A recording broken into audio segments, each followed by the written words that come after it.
ada beberapa tindakan itu yang menurutku terlalu wow gitu. Kamu pernah dengar transplantasi feses gak sih? Wah, pernah lah.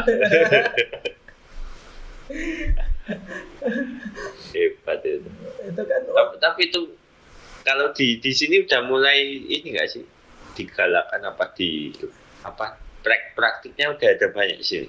Kalau di sini sih belum, di Indonesia belum begitu ini, masih lebih ditekanin di prebiotik masih. Prebiotik ya, belum sampai transplantasi. Belum sampai transplantasi, tapi kan bayangin aja geli aku deh.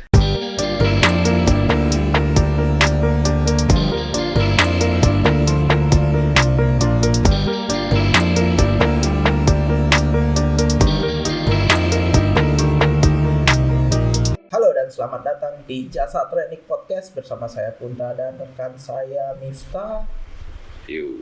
Kali ini Jasa Training Podcast akan membahas masalah mikrobiom. Emang bermasalah mikrobiom? Bermasalah, kalau mikrobiomnya jelek ya bermasalah. Tapi kan kita yang bermasalah, bukan mikrobiomnya. Mikrobiomnya sendiri bermasalah kan? Oh gitu ya, foto-fotoan mereka ya, saling mengambil wilayah kekuasaan ya, kan? Ada teritorinya. Ada ini, mereka juga ada butuh perebutan nutrisi nih. Perebutan kekuasaan di dalam perut, mana yang menang gitu.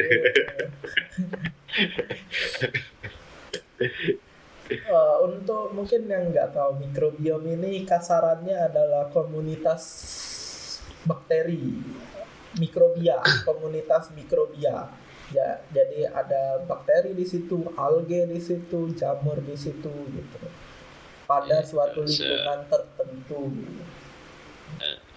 Tapi kalau yang akhir-akhir ini lebih kalau ke manusia ya itu apa namanya? Mikrobiom. Mikrobiom itu. Tapi ada perusahaan ini Indonesia, startup Indonesia yang dia skin mikrobiom. Ya.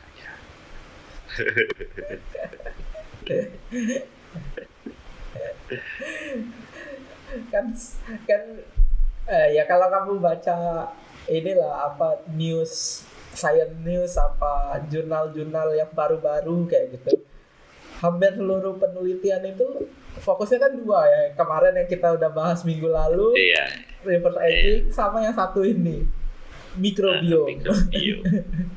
Sampai skip aku kalau baca mikrobiom. Itu hampir semuanya itu. Ya memang lagi populer kali ya. Karena kita akhirnya sadar bahwa kita itu dikendalikan oleh mikrobia. Iya. Malah kita sosok mengendalikan kita sekarang. Iya, sosok kita mau mengendalikan mikrobiom. Padahal kita yang dikendalikan. Untuk sebelum sampai kita masuk ke itu kan udah bahasan terlalu advance ya itu. Kita mengendalikan mikrobiom mengendalikan kita kan udah advance. Itu apa namanya? Mikrobiom sendiri seberapa penting sih? Bareng-bareng kalau mikrobiom coy. Iya. Nggak mungkin sendiri. Mikrobiom bareng-bareng itu seberapa penting sih di kehidupan manusia? Ya sangat penting. Udah pernah kita bahas belum sih? Udah di podcast yang entah kapan itu kan. Iya. Kalau konsorsium mikrobiom itu ya banyak. Dari lingkungan sampai diri kita sendiri ya berpengaruh. Soalnya pada dasarnya mikrobia itu ada di semua tempat ya. Semua lini kehidupan. Jadi itu esensi kehidupan itu ya itu. Mikrobia. Mikrobia. Iya kan, bahkan DNA kita aja kan sebagian besar tersusunnya dari DNA virus, bakteri, jamur, dan yang lain-lain kan. Kita kan evolusi dari prokariot.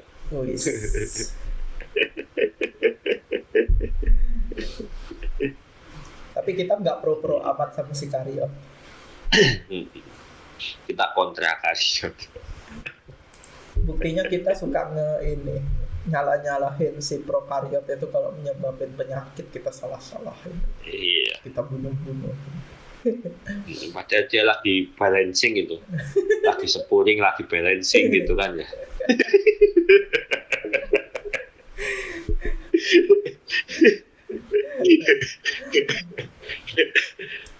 Oke, balik ke topik tadi.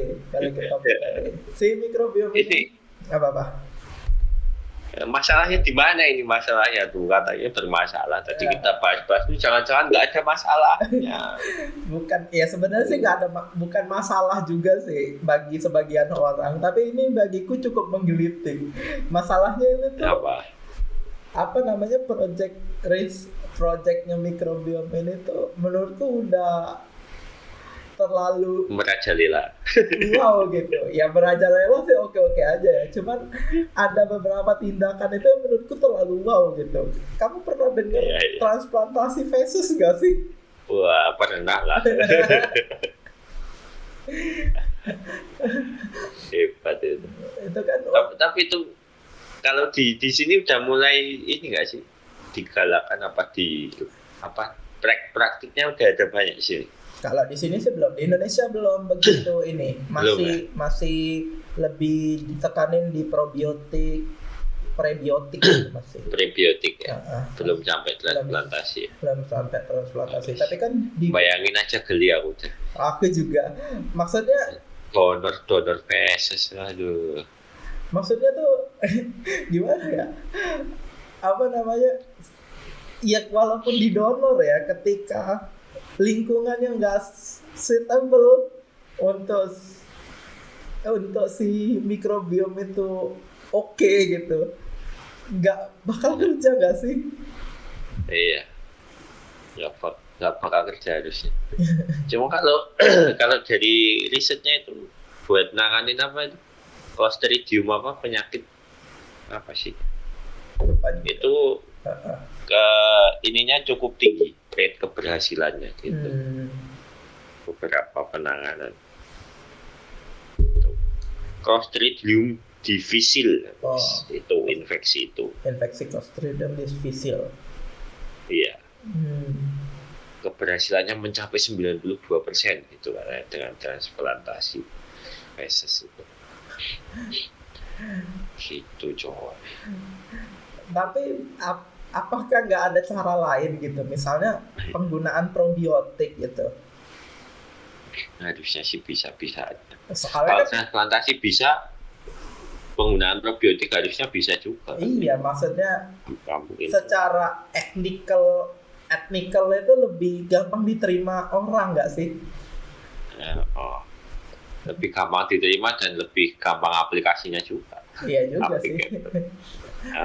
Jauh lebih gampang. Karena kan kalau misalnya probiotik kan sekarang kan udah banyak ya teknologi probiotik kan, nggak cuman kayak salah satu probiotik yang kita tahu Yakult lah, tapi kan sudah banyak apa namanya probiotik. Teknik pengemasan probiotik itu yang cukup advance gitu, kayak misalnya di coating supaya dia bisa sampai ke lambung gitu kan, nggak hanya mengandalkan bakteri yang tahan doang kan, tapi sekarang udah bisa di coating supaya si bakteri ini aman gitu kan. Tapi problem utamanya sih sebenarnya kayak yang kita bahas di Darwin Quest itu. Apa? Pola makan sih. Iya. Tapi ya itu sih sebenarnya jadinya kan kayak misalnya transplantasi tadi juga nggak guna dong kalau misalnya dietnya kacau.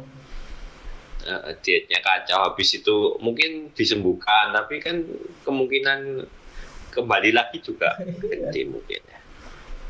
Bahkan kan kita pernah bahas nggak sih ini tentang misalnya bagaimana sebuah mikrobiom perut itu bisa mengendalikan pikiran kita tentang apa yang harus, tentang keinginan kita untuk mengkonsumsi sesuatu. Makan. Jadi habit makan kita itu bisa dikendalikan oleh si mikrobiom tadi. Kita harus menentang. Iya menentang, tapi itu sama kayak ini nggak sih, kita respon respon tubuh normal gak sih, kayak misalnya kayak kita abis sakit tuh kan, kita kan banyak tuh ngambil nutrisi untuk regenerasi gitu. Setelah sembuh kita langsung makan banyak banget gak sih? Iya. Nah, kayak gitu kan ya mungkin kita bisa nahan ya, tapi cukup sulit gak sih kalau tanpa kontrol yang dipaksakan? Ya, harus dipaksa. Tapi ya tetap itu sih. Ya kebanyakan masalah metabolisme kalau saat ini tetap itu makan kacau sama kebanyakan diem, kebanyakan diem, jadi diem-dieman terus gitu ya. Diem-dieman kan banyak sekarang kasusnya. Iya. Makanya ini angka perceraian tinggi.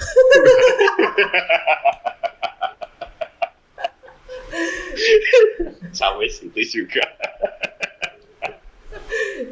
Gila, luas banget ya cakupannya mikrobiom. Terus kan dia lagi jadi tren penelitian sekarang ya. Penelitian biotek sekarang tuh fokusnya di mikrobiom. Setelah ditelusur ternyata impact-nya cukup besar mikrobiom.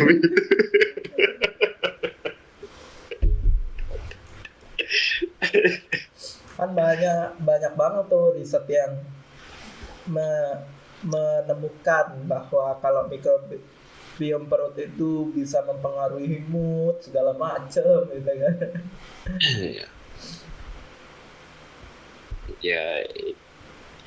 yang apa kebanyakannya sekarang kan tentang penyakit itu kan, treatment penyakit dari mikrobiom itu sendiri kan. Teorinya. Sebenarnya itu kayak balik ke masa lampau gak sih? Iya. Soalnya kayak apa, prebiotik itu jadi kayak ramuan-ramuan gitu nggak sih? Iya, kayak ya kita ngomongin pada sebelum ditemukannya teknologi pengawetan yang zaman sekarang gitu. Seluruh pengawetan zaman dulu tuh kebanyakan pakai probiotik dan salting kan. Iya. Salting probiotik. Jadi kayak kebanyakan kan laktofermentasi kan dari zaman dulu tuh. Ternyata kita menggunakan teknologi zaman dulu. Jangan-jangan kita kembali ke abad kekosongan. Wow. Jadi teori One Piece deh. Hebat emang.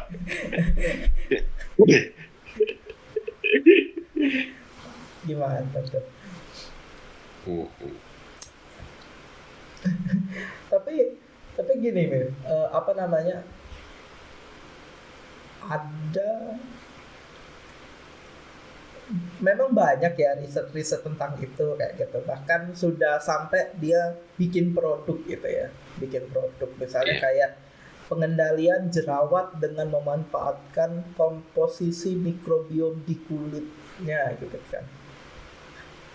Tapi sejauh ini keberhasilannya masih cukup rendah.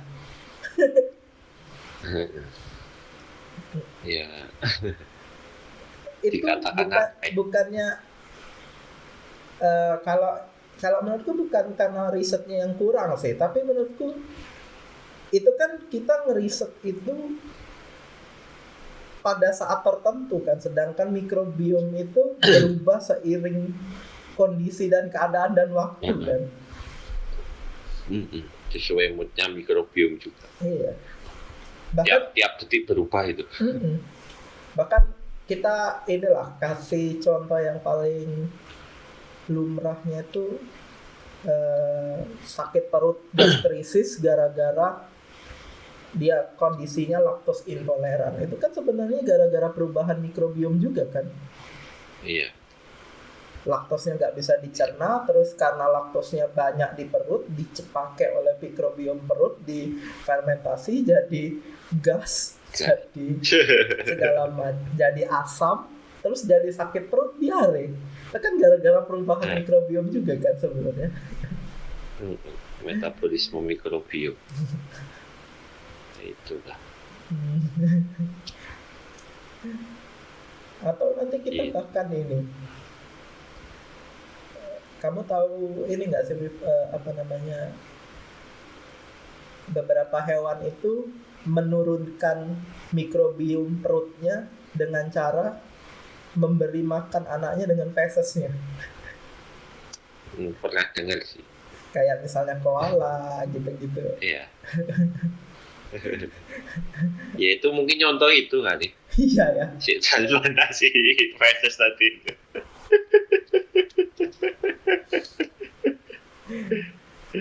Tapi ya itu Teknologi lihat fenomena fenomenal. Menurutmu bakal bertahan berapa lama ini? Bakal ngetrennya si microbiome ini? masih lama sih.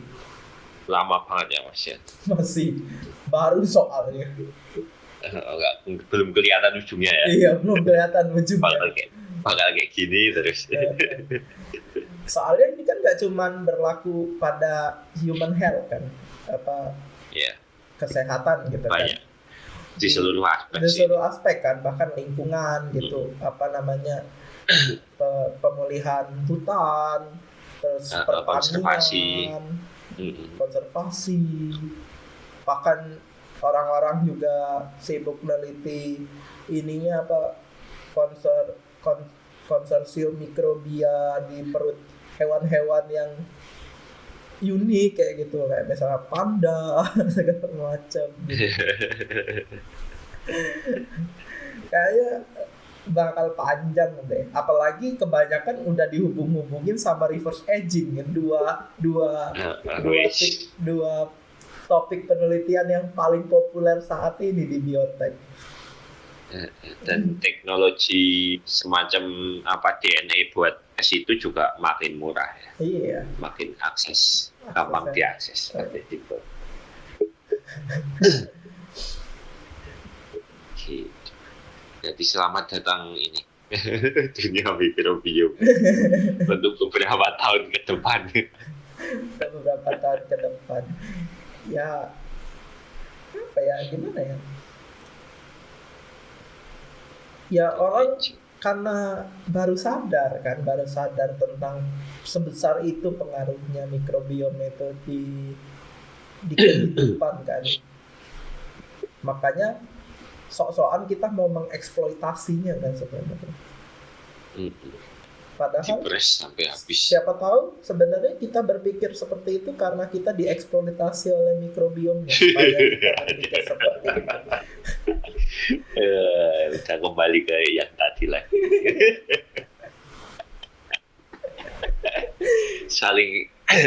saling take control ya. Berarti kalau kita belajar mengendalikan alam bawah sadar itu, kita belajar mengendalikan mikrobiom juga kan? Bisa. Karena kita nggak dikendalikan ya. Karena kita nggak dikendalikan. Pakai meditasi gitu kan? Ada kan yang itu? Itumu? Ya, ada. Itu kayaknya belajar mengendalikan mikrobiom deh. Kalau meditasi. Selain dia meditasi sama juga gitu kan. Healthy mind gitu. Ya bisa sih itu, cuman koplak sih, cuman lucu aja sih. Iya. Tapi mikrobiom ya. Apa coy tapi.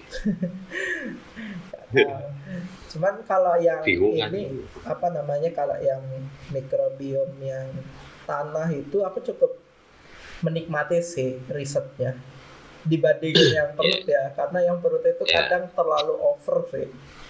Yang di manusia itu kadang terlalu wow gitu maksudnya ya, sampai tadi transplantasi feses itu menurutku udah wah gitu. Tapi banyaknya ke situ coy. Soalnya di sisi bisnis juga paling seksi kalau gua kira. Namanya juga kesehatan, paling seksi, orang takut mati. Kan bisnis takut-takutin orang kan.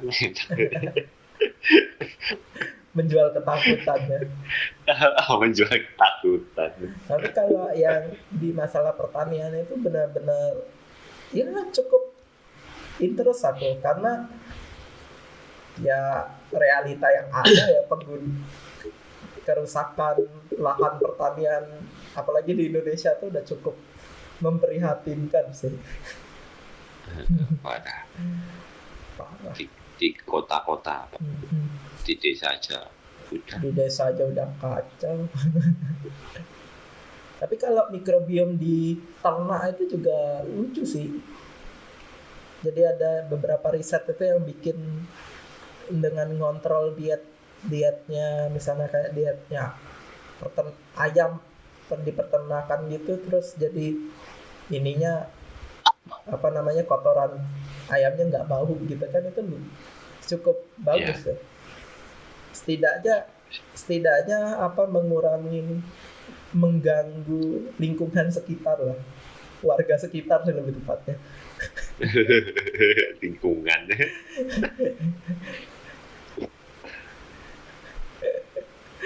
Oke lah kalau begitu. Mungkin inilah cukup lah untuk bahasan mikrobiom. Aku udah dikendalikan mikrobiom perutku untuk stop Jasad Trend podcast kali ini. Saya Muta dan rekan saya Miftiman. Sampai jumpa di Jasad Trend podcast berikutnya. Bye bye. Bye bye.